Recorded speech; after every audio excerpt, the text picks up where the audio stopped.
Hi, I'm Matthew Lennon, healer.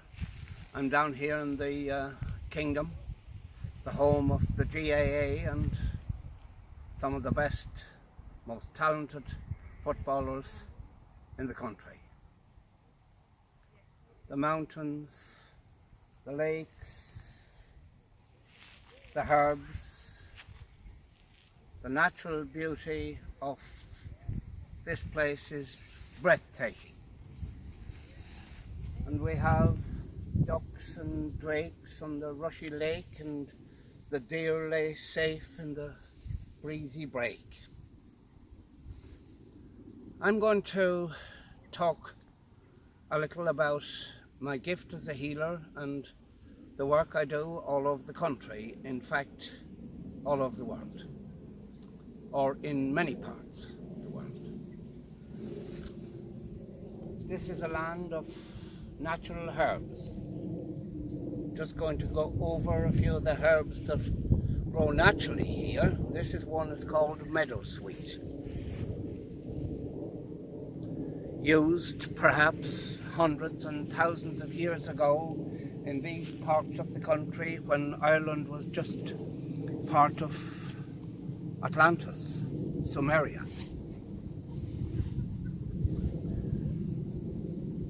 It was just a mountain peak, perhaps, if we're to believe in scientists and archaeologists. And under centrifugal force, of course, we had separation and continents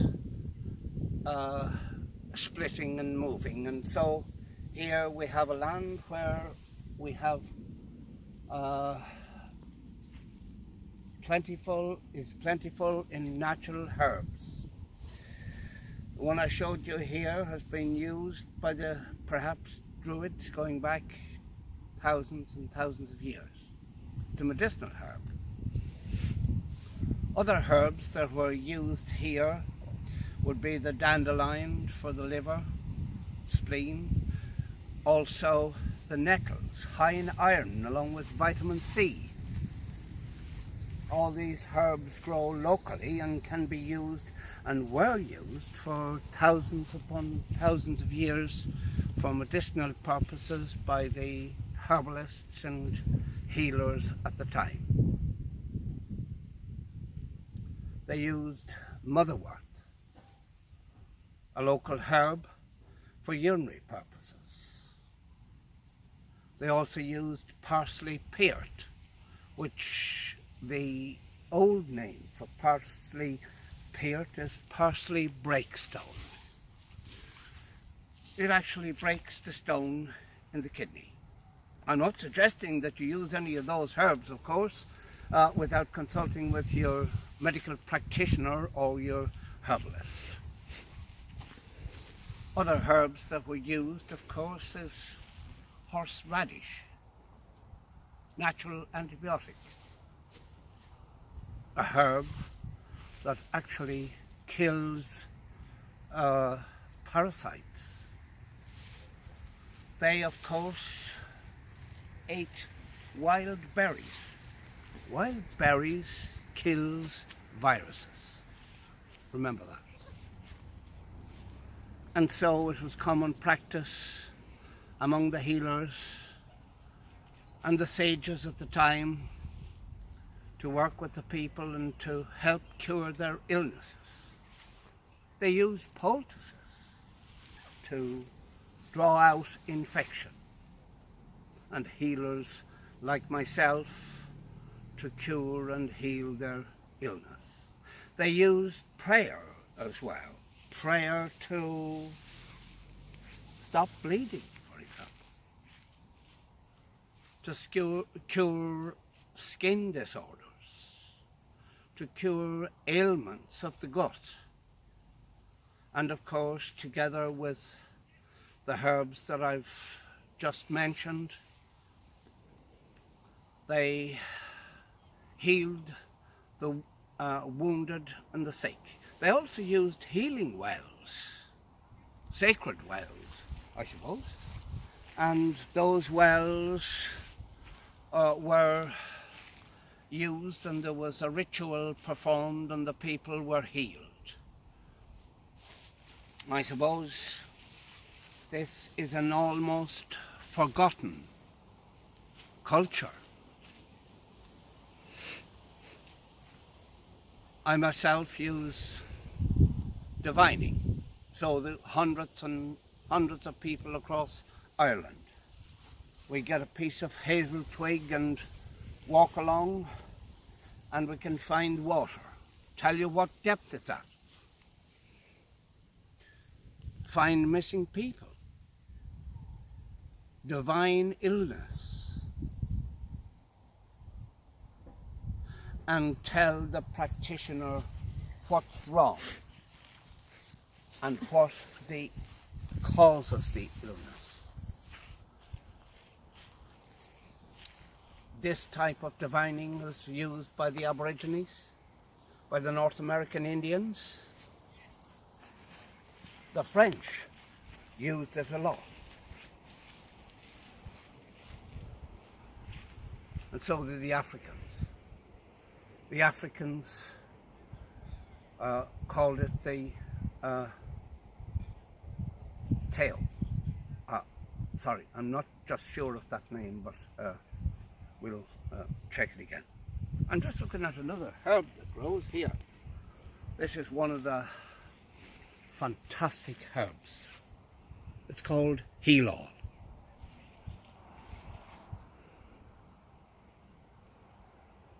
But you don't use it indiscriminately. You need advice on how to use it. If you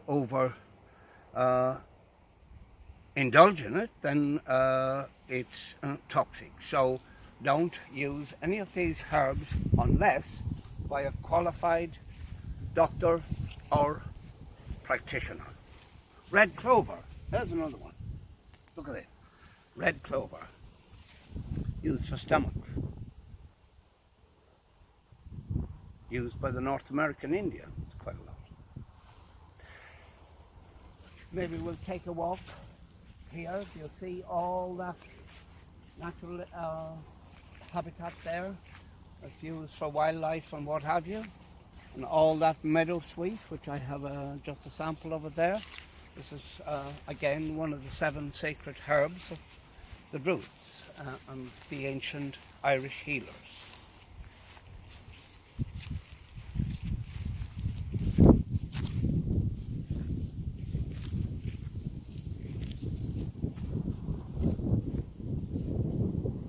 I think we spoke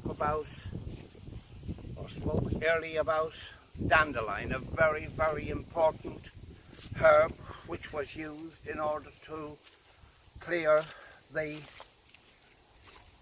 liver and the spleen.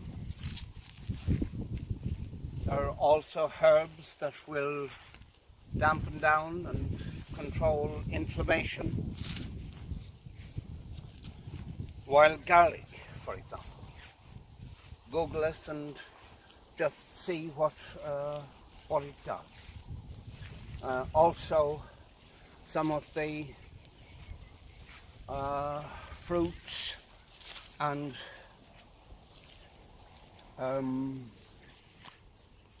vegetables were used quite a lot as well for healing purposes.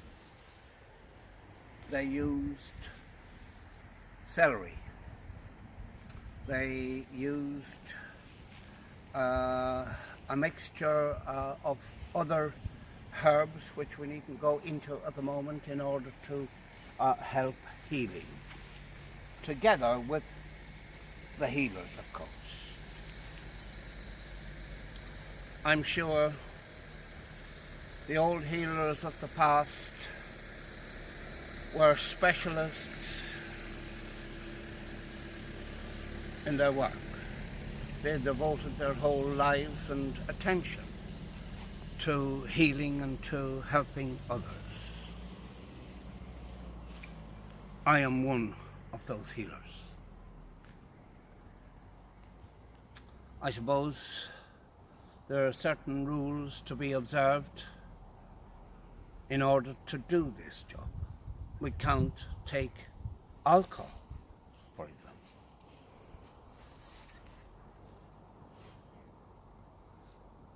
accounts, do social life as such. And so one's whole focus and is on helping others and working with others. Another important practice, perhaps, many years ago was to whip off the shoes, take them off and walk and make a connection with the good earth. The vibrations from the earth ground us. People live in high-rise flats and they're separated from the good earth. The concrete and the tar and all this shoes that we use and wear protect us from the natural vibrations from the earth. Like all the minerals, all the actions of the minerals can be identified by a sensitive. I am one of those sensitives who can do this. I make a diagnosis, my own diagnosis, of a person's illness. That's for my use. So don't text me and ask me over the phone to do a healing with you and tell you all about yourself, because I just don't do that. I do it for my own benefit, to make my own diagnosis of a situation, my own prognosis as well of what's needed to cure that patient.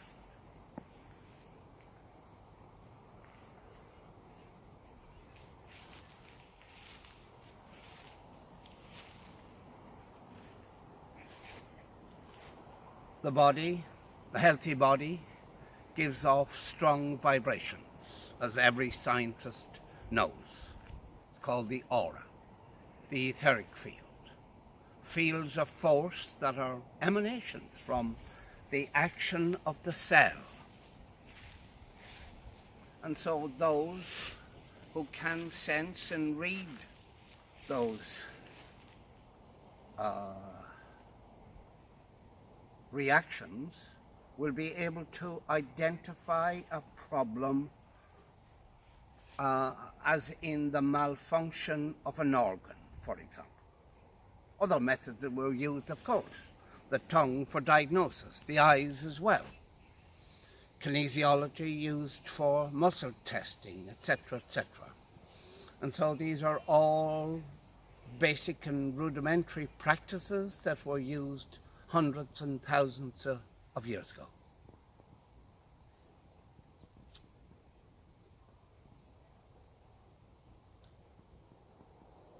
Our diet has changed enormously. Food is processed. Some of it toxic, in fact. Some of it harmful. So no wonder we have sickness and illness these days. People have diversified from nature. They want fast food.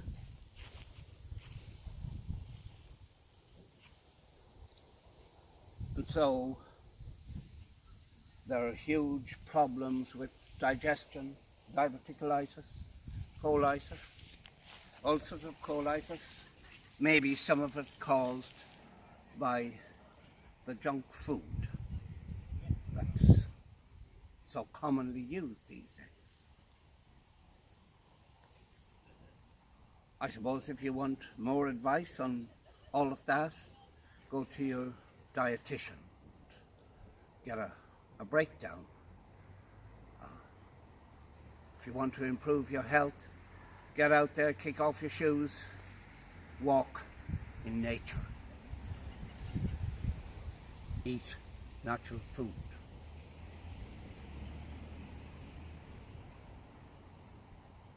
Help yourself.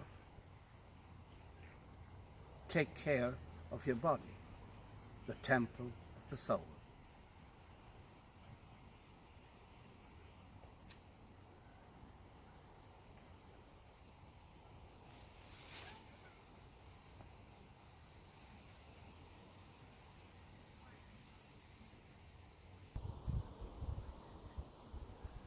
So here we are to continue with our talk on divining and healthcare. The Aborigines in Australia could track a person 3 days after they'd walked a trail. They had a very acute sense of smell. They also used their rods to find missing people, regardless of what part of the country they were in. This can be done by you or by anyone else, perhaps with years and years and years of practice. I can do this. Map dowsing, it's called. Hundreds and hundreds of other people can do it as well. But of course, we have modern equipment these days that can detect an object even the size of a match head from outer space. And yes, the aeroplane that went missing in the South China Sea, or that part of the world which was the size of Wembley Stadium, couldn't be detected. And I believe hasn't been found yet. So, there we are. Maybe we need to go back to the past. Maybe we need to look at the old diviners that might be able to and have used these miracles in the past. So are we back to the past? Or are we back to the future? Or where are we? Well, okay.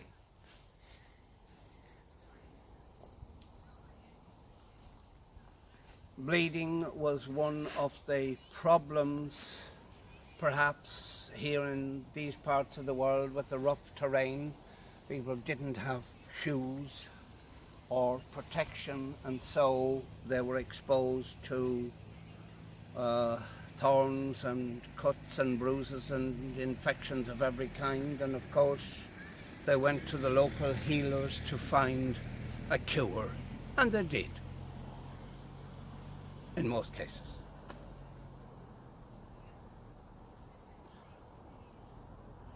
Other illnesses like asthma, skin disorders, eye problems were cured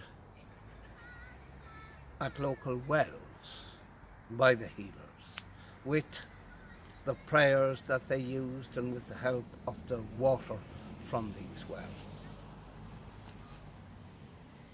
I suppose really these wells were used for hundreds and thousands of years, pre-Christian,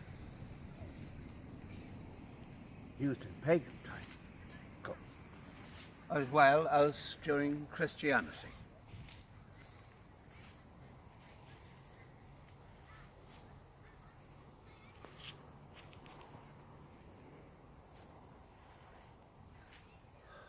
Seizures perhaps were common, and the priests of the time were able to help and cure with that disease.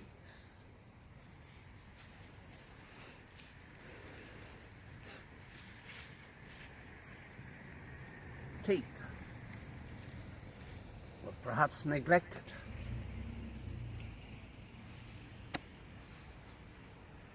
They don't have or didn't have modern toothpaste or toothbrushes or what have you. They used soot to clean their teeth.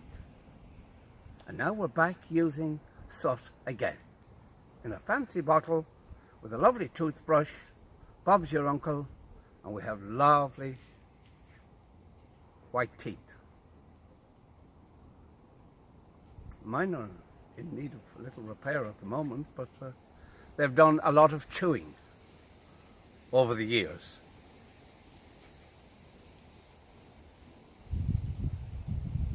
I'm well over 70, and that means heading for 80. So maybe I need to look after them and chew less. Okay.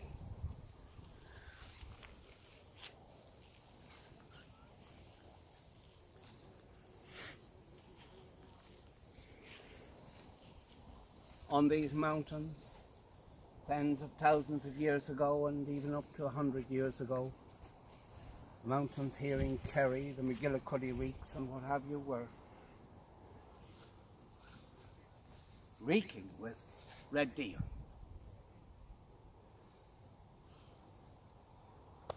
And now, I suppose, there are very, very few red deer in these parts of the world, although I believe they're increasing, on the increase.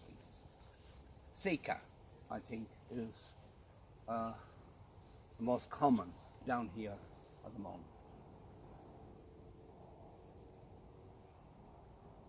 But I suppose during these times people looked after the good earth. They didn't pollute it. They were conscientious about protecting the earth. And we, modern humans, are destroying it. The seas are polluted. The fish is dying. Fish in the Irish Sea, born with two heads.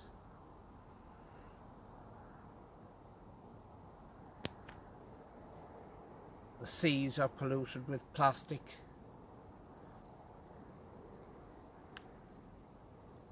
And other toxic materials dumped there. So marine life is affected. The whales and sharks and huge sea creatures that are swept up on the shores, I believe the veterinary people find them full of plastic. So I have admiration for the good Prince Charles, who makes a positive stand among others about cleaning up the sea. Can it be done? Well, don't pollute it.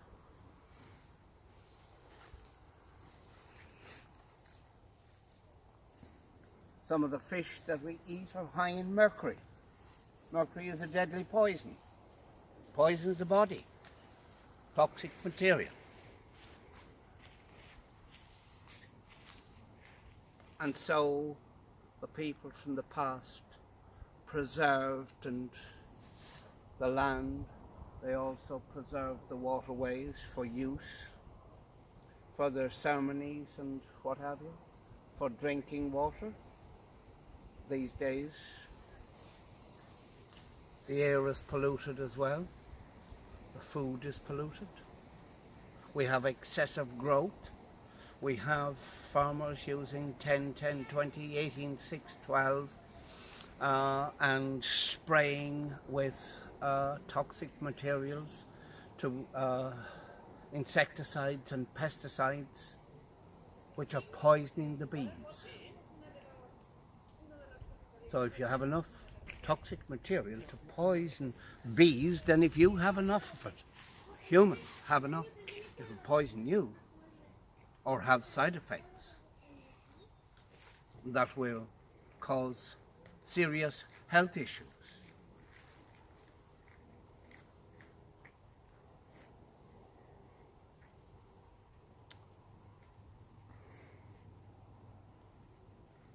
Artificial manures cause excessive growth. Excessive growth to the corn, to the vegetables, and where it's applied. What is cancer but excessive growth when the rogue cell comes in and takes over and multiplies and procreates itself? Excessive growth. What did Einstein say when the bees are killed off? Man has, I think, 4 years. So our bee populations are diminishing quickly.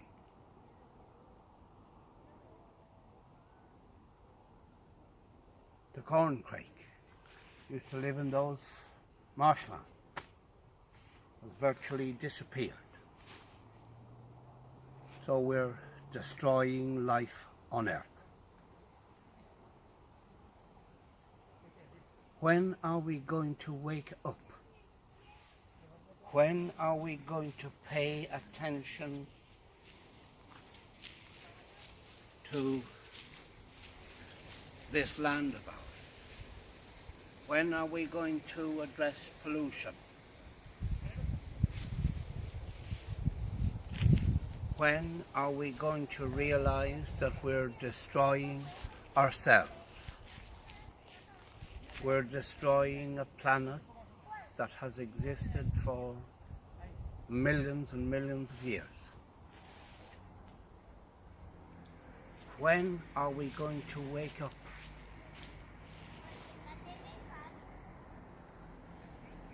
And protect what the ancients did? We are supposed to be an advanced society with modern technology that can do literally anything. And yet the whole earth is polluted. And life on earth is getting more and more and more difficult, with more poisons, more illness, more drugs, more sickness.